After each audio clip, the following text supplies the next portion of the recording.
They laughed at her for being a black woman and a mechanic. "I'll give you $100,000 if you fix this," until the engine roared. "$100,000 if you can get this Lamborghini running," Jim Carrey III declared, adjusting his Rolex watch as he watched the black woman in dirty overalls standing next to his broken-down supercar. "But when you fail, and you will fail, I want you to admit in front of everyone that women don't know anything about engines." Aisha Tyler, 28, stood motionless at the humiliating proposition. Around her, at the prestigious Platinum Motors dealership in Beverly Hills, at least 15 wealthy men watched the scene as if it were a circus spectacle. Their laughter echoed off the marble walls as they placed bets among themselves on how long it would take her to give up. The situation had escalated quickly. Aisha had walked into the dealership just to pick up a part she had ordered for her small suburban repair shop, but when she politely corrected a misdiagnosis the head mechanic was making on Jim's Lamborghini Huracan, the humiliation began. "Look at this, everyone," Jim had shouted for all to hear. "The little lady here thinks she knows more than our factory-certified expert." He paused dramatically. "I bet she doesn't even know the difference between a piston and a carburetor." What Jim didn't know was that Aisha had grown up taking apart engines at her grandfather's junkyard, had earned an honors degree in mechanical engineering, and had spent 3 years secretly working as a technical consultant for one of the nation's largest automakers. But her youthful appearance, black skin, and female gender created a combination that made wealthy men completely underestimate her abilities. "So, young lady," Jim continued, his voice dripping with condescension, "my Lambo has been out of commission for 2 weeks. 4 different mechanics have given up. It's a problem with the electronic fuel injection system that no one can figure out." He crossed his arms. "If you're as good as you think you are, prove it." Aisha looked at the car for a few seconds, immediately noticing signs that the other mechanics had overlooked. Small details in the position of the cables, the irregular sound of the engine when he tried to start it, the specific color of the smoke coming out of the exhaust. To her, it was like reading an open book. "What if I can?" she asked calmly, her voice betraying neither irritation nor intimidation. "Impossible," Jim laughed loudly. "But if by some miracle you can, I'll pay you $100,000 right now, cash." He paused maliciously. "But when you fail, not only will you admit your incompetence, you'll have to apologize to everyone here for wasting our time with this female mechanic charlatan." The men around them began to murmur among themselves. $100,000 was serious money, even in that social circle. Some took out their cell phones to record what was sure to be an epic humiliation. Aisha took a deep breath, remembering her grandfather's words. "Daughter, engines don't see color or gender. Engines just want to work right." For years, she had faced similar situations, men who doubted her competence before even seeing her work. "I accept," she said simply. The silence that followed was broken only by the sound of a camera being turned on. Jim extended his hand with a predatory smile. "It's a deal. But get ready for humiliation because it's going to be public." As they shook hands, Aisha kept her expression serene. What those privileged men didn't know was that every act of contempt was about to become the catalyst for a lesson none of them would ever forget. If this story of prejudice and overcoming adversity has touched your heart, don't forget to subscribe to the channel, because what happened next changed the way those men view competence and respect forever. The first sign that Jim wasn't joking came when he called his friends. "Guys, you have to come here and see this," he said on the phone, laughing loudly. "A black woman is trying to fix my Lambo. Yes, you heard right. It's going to be the entertainment of the afternoon." Aisha watched silently as the dealership turned into a circus arena. Within 15 minutes, at least 20 wealthy men had arrived, all curious to witness what Jim announced as the humiliation of the century. Some even placed side bets on how long it would take her to give up. "Look, everyone," Jim announced dramatically. "I'd like to introduce you to our supercar expert." He made air quotes, eliciting laughter from those present. She's going to show us how a woman fixes what 4 certified men couldn't. What hurt the most wasn't the laughter or the snide comments. It was the look. That look Aisha had known since she was 8 years old, when her father first took her to her grandfather's junkyard.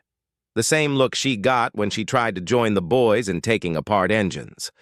The same look she got from college professors who questioned her presence in advanced engineering classes. "You know what amuses me the most?"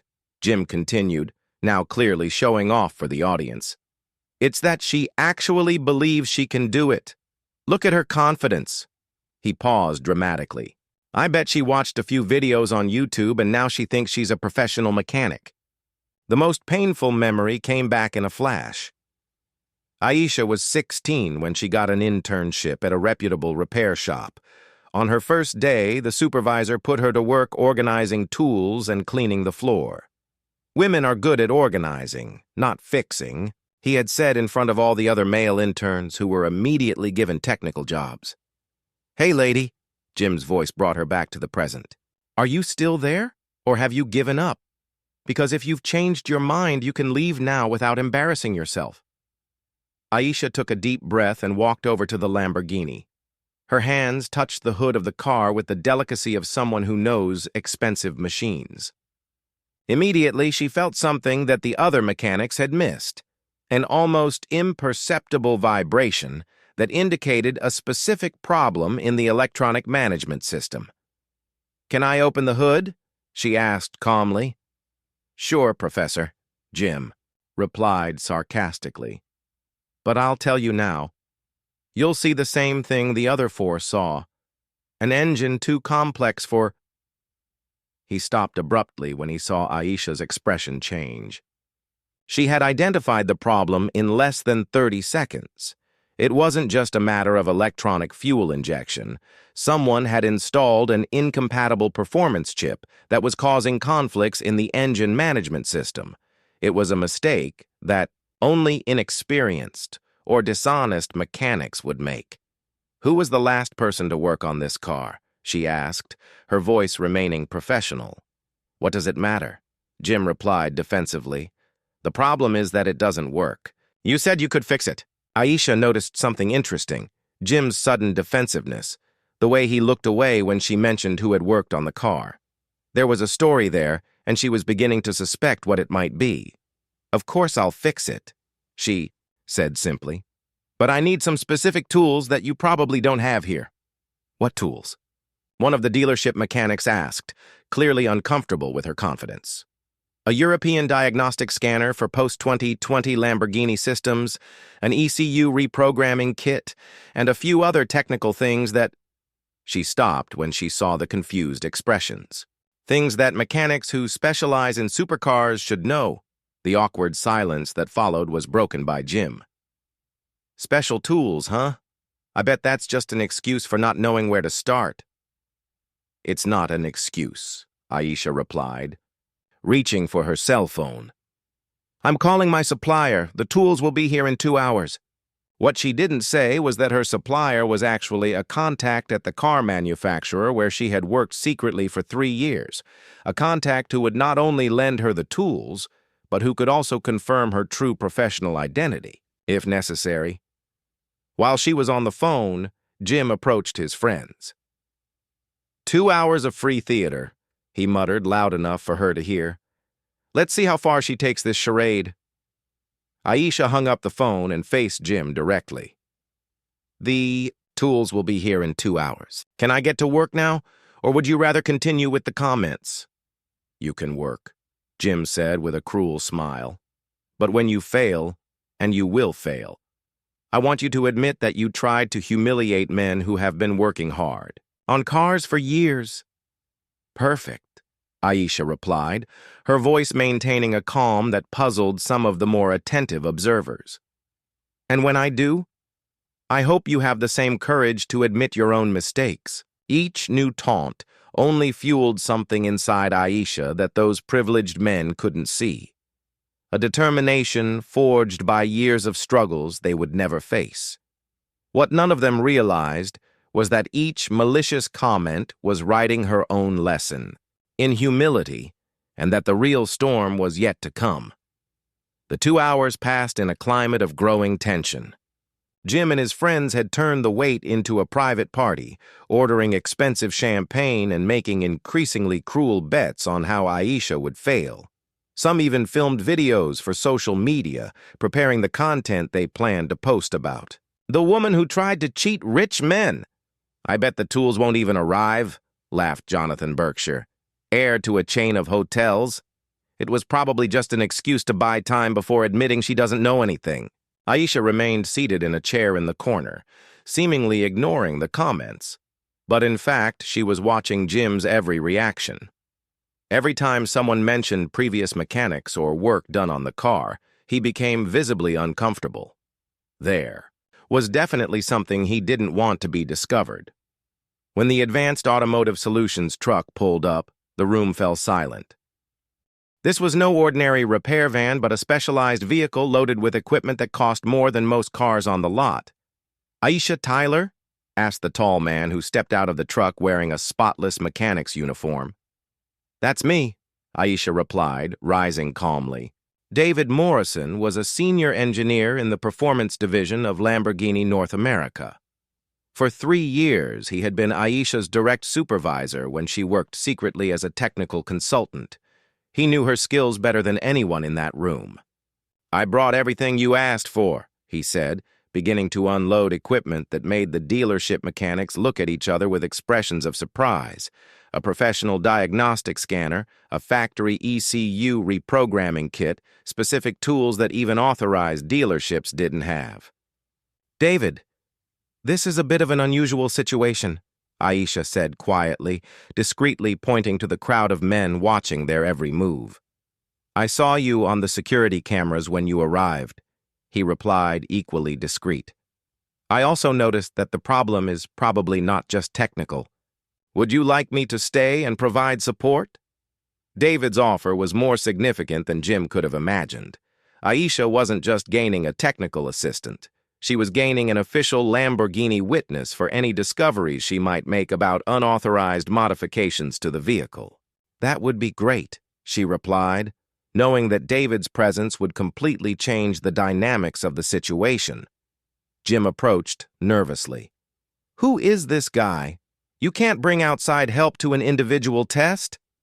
"David Morrison, senior engineer at Lamborghini North America," David introduced himself, extending an official corporate card. "I'm here solely to provide technical support with specialized equipment. Miss Tyler will do all the diagnostic work." The card passed from hand to hand among the onlookers. The circus atmosphere had changed to something much more serious. Suddenly, this was no longer cruel entertainment, but a real professional situation with an official representative of the car manufacturer present. "Lam. Official Lamborghini?" stammered one of Jim's friends. "She knows people at Lamborghini?" Aisha connected the first piece of equipment to the car, and immediately the screen displayed information that made David frown. "Aisha, are you seeing this?" he muttered, pointing to specific codes that appeared in the diagnostic report. "I see it," she replied, her voice maintaining its professional tone, but her eyes sparkling with something that looked like satisfaction. "The ECU was reprogrammed with unauthorized software approximately 3 months ago.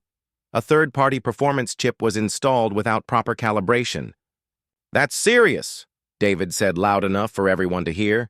"Unauthorized modifications can completely void the vehicle's warranty and create serious safety issues." Jim turned visibly pale. "Wait a minute. That has nothing to do with the test. She just needs to get the car running." "Actually, it has everything to do with it," Aisha replied, continuing the diagnosis. "Because whoever installed those modifications did such a poor job that they created conflicts in the system that prevent the engine from running properly." Over the next hour, Aisha worked methodically, removing each unauthorized modification. Her hands moved with the precision of someone who had done this kind of work hundreds of times. David watched her with growing admiration, remembering why she had been one of the company's most respected consultants. "Interesting," she commented, examining the removed chip. This one is counterfeit. It looks like a premium performance chip, but it's actually a cheap replica that could permanently damage the engine if used for very long. Counterfeit? David leaned in to examine it. This is serious. Counterfeit chips are dangerous and illegal. Whoever installed this put the owner in real danger. Jim was now visibly sweating. Look, maybe we should stop here. The important thing is that the car works, not investigating. Mr. Carey, Aisha interrupted, her voice calm but firm. You mentioned that 4 different mechanics tried to fix this car. May I ask where the last modifications were made? I don't remember exactly, Jim stammered. David checked something on his tablet and frowned even more. Mr. Carey, our records show that this vehicle has never undergone any authorized modifications.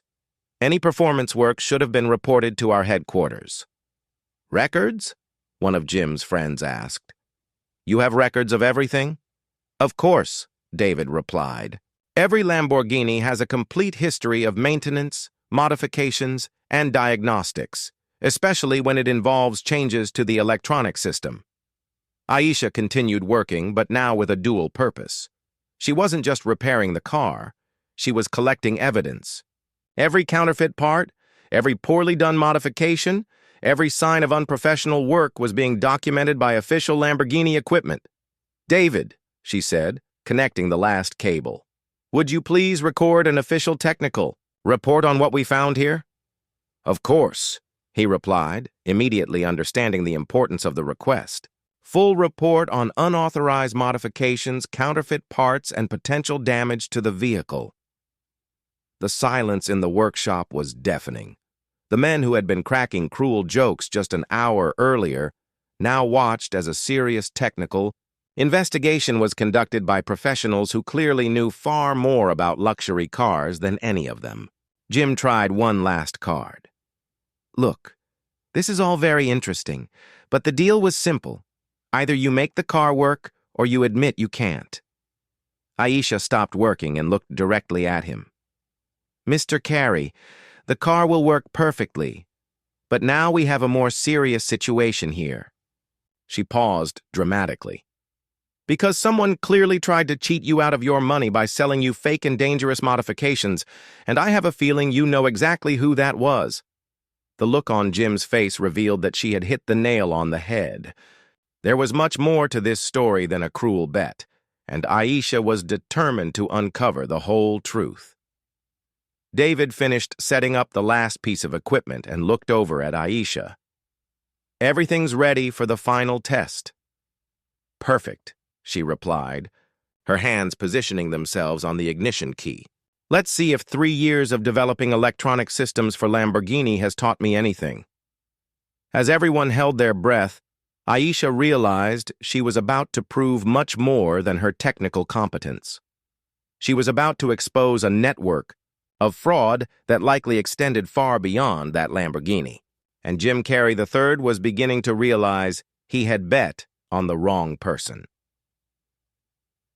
The moment of truth arrived when Aisha turned the key in the Lamborghini. The engine didn't just start, it roared with a power and precision that made the walls of the dealership shake. It was the sound of an Italian machine running exactly as its engineers had designed it to run. No interference, no cheap modifications, no lies. The silence that followed lasted only 3 seconds before the explosion of reactions. The men, who had spent hours mocking Aisha, now looked at each other with expressions of utter shock. Jim Carey III specifically looked like he had seen a ghost. Impossible, he muttered, approaching the car as if it were a mirage. How did you do that? Simple, Aisha replied, turning off the engine and stepping out of the vehicle with the calmness of someone who had just completed a routine task. I removed all unauthorized modifications, replaced the counterfeit parts with original components, and reprogrammed the electronic system to factory specifications. David Morrison approached with his tablet showing the data collected during the process. Mr. Carey, I need to officially inform you of what we found during the diagnostic. His voice had changed to a formal, serious tone. This vehicle had undergone extremely dangerous modifications that not only voided its warranty, but put your safety at real risk. What kind of risk? Asked Jonathan Berkshire, the hotel heir, clearly nervous. The counterfeit performance chip was causing the engine to overheat, Aisha explained, pointing to the data on her tablet. A few more weeks of use and you would have witnessed a catastrophic engine failure, possibly with fire. Jim turned visibly pale. Fire? Are you trying to scare me? I'm not trying anything, David replied dryly. I'm stating technical facts. Miss Tyler saved your life by identifying and correcting these modifications. He paused significantly. Incidentally, Miss Tyler isn't just any mechanic. She is Aisha Tyler, former senior consultant to our performance engineering division. A murmur of surprise rippled through the crowd. Former consultant? Someone asked. For 3 years, Miss Tyler was responsible for developing and testing electronic systems in our most advanced models, David continued, clearly proud to make the official introduction. She has certifications that most mechanics only dream of achieving. Jim tried to regain some control of the situation. Okay, she fixed the car. Congratulations. Where's my money? Hold on a second, Aisha said, holding an envelope David had discreetly handed her. Before we talk about payment, we need to discuss some interesting findings about who installed these dangerous modifications in your car. The look on Jim's face changed instantly. What findings? David opened his laptop and connected a portable projector he had brought with him. During our analysis, we found something fascinating. The screen showed a series of numbers and codes. The counterfeit chip installed in your vehicle has a traceable serial number, Aisha explained. So what? Jim asked, but his voice sounded uncertain. This specific chip was sold by a company called Performance Plus Modifications, Aisha continued, carefully watching Jim's reaction. A company that interestingly lists you as the majority shareholder. The silence in the workshop was absolute. All eyes turned to Jim, who was now visibly sweating. This is ridiculous, he tried to protest. I never, Mr. Carey, David interrupted, showing official documents on the screen. We have the corporate records here. Performance Plus Modifications. Tax ID number 87.742.9211 Sir Edo 0163. Majority shareholder Jim Carey III, 60% of the shares. The revelation was like a bomb. Jim had installed counterfeit parts in his own car and then blamed incompetent mechanics, creating a narrative that justified his prejudices while profiting from selling dangerous products to other luxury car owners.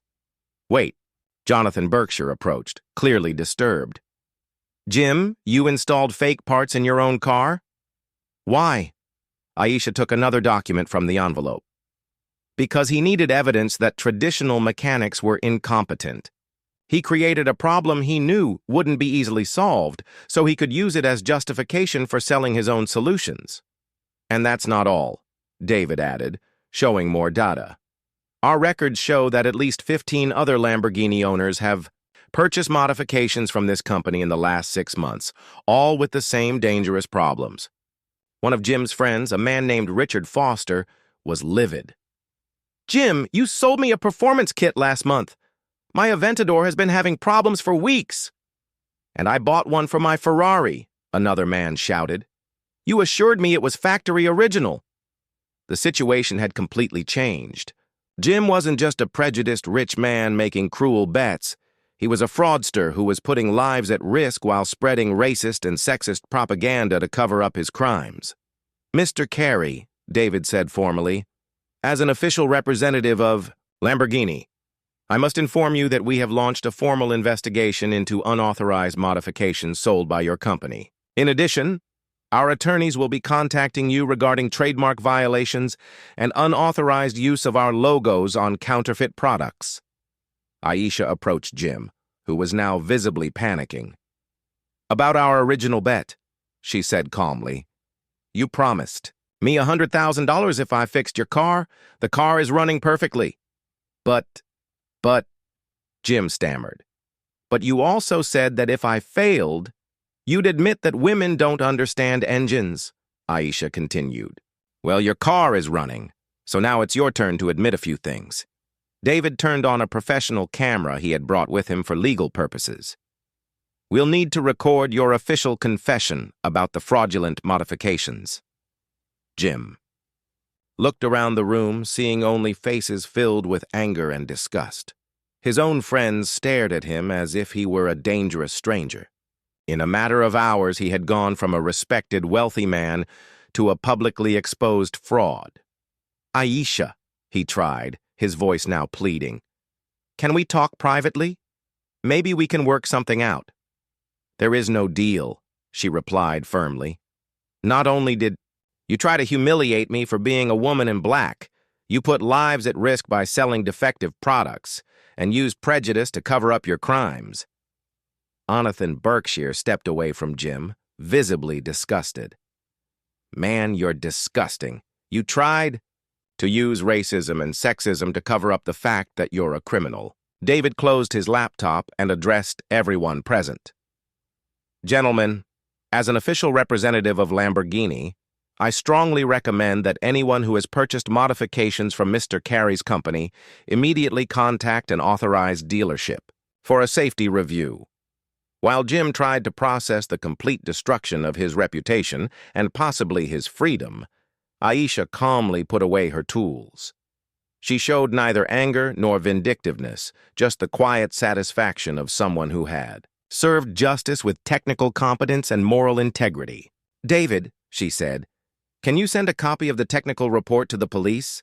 I think they'll want to investigate how many people were put at risk by these modifications.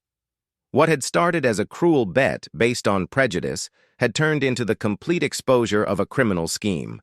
And Jim Carey III was discovering that betting against the wrong person can cost a lot more than $100,000. It can cost everything. 6 months later, Aisha was signing the contract that made her technical director of the largest luxury car dealership network on the West Coast. Her salary had increased 400%, and she now oversaw a team of 80 expert mechanics. Miss Tyler, said the CEO during the ceremony, your exposure of the Performance Plus fraud scheme saved our industry from a much bigger scandal. 17 dealerships have already implemented your security protocols. The story had gone viral on social media. The video of Jim's forced confession reached 2 million views in 48 hours, turning Aisha into a national symbol of technical competence and professional integrity. Jim Carey III, on the other hand, faced a very different fate. His company was shut down by the FBI. He lost $80 million in lawsuits, and his former wealthy friends shunned him like the bubonic plague. The last public record showed him working as a salesman at a used car dealership, earning minimum wage. Ironic, isn't it? David Morrison remarked during Aisha's promotion party. The man who said women don't understand engines now works for a network whose security protocol was created by a black woman he tried to humiliate.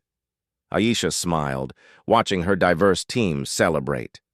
40% were women, 30% were black, all hired, solely for their technical skills, not their looks or family connections. You know what my best revenge was? She said to David. It wasn't destroying Jim. It was proving that excellence has no color or gender, and that prejudice is simply a waste of talent. The real victory wasn't in the $100,000 Jim paid, but in the complete transformation of an entire industry. Aisha had proven that the best response to prejudice isn't anger. It's competence so unquestionable that it forces the world to recognize your excellence. Jim tried to destroy her using racism and sexism, but he only destroyed himself. Aisha learned that true revenge is not getting back at those who hurt you. It's achieving success that your enemies could never imagine.